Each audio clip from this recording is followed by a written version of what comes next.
Olá, eu sou o professor Gerson, sejam todos bem-vindos à nossa disciplina de História do Cristianismo.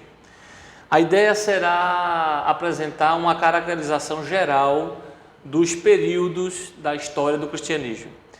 Porém, antes nós temos que definir o que é história do cristianismo.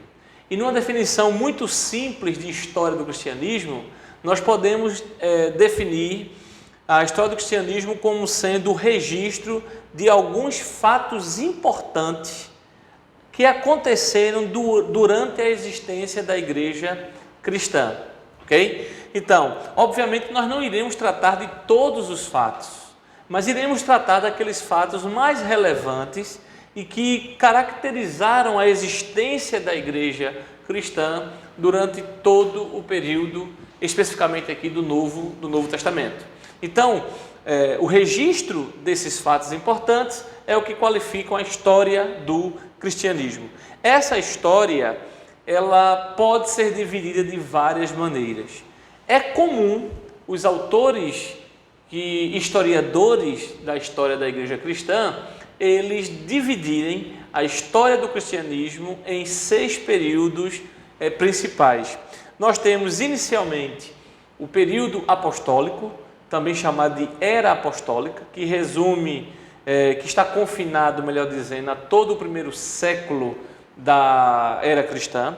Nós temos o período, ou a Era da Perseguição, que vai de aproximadamente final do primeiro século 100 até 313, o ano 313 depois de Cristo, tá certo? Então 213 anos aí, caracterizados como sendo esta era da perseguição. Terceiro lugar, nós temos a chamada era imperial, ou período imperial, que vai de aproximadamente 313 depois de Cristo até 476 depois de Cristo. Nós temos a era medieval, ou período medieval da história da igreja, que vai do ano 476 a 1453, lembrando a vocês que cada um desses anos aqui, eles têm exatamente um acontecimento específico que faz com que um período seja começado e acabado precisamente nestas datas. Essas datas aqui, portanto, não são datas arbitrárias, mas são baseadas em acontecimentos de relevância ou de grande relevância. E por isso esses períodos, esses fatos demarcam esses períodos da história do cristianismo.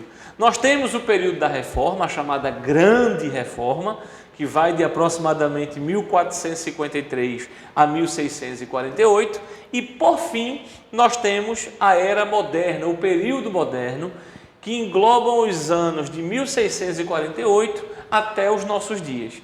Então, nosso objetivo aqui nesta disciplina será expor período por período, destacando nesses períodos exatamente alguns fatos relevantes para nós compreendermos a história do cristianismo.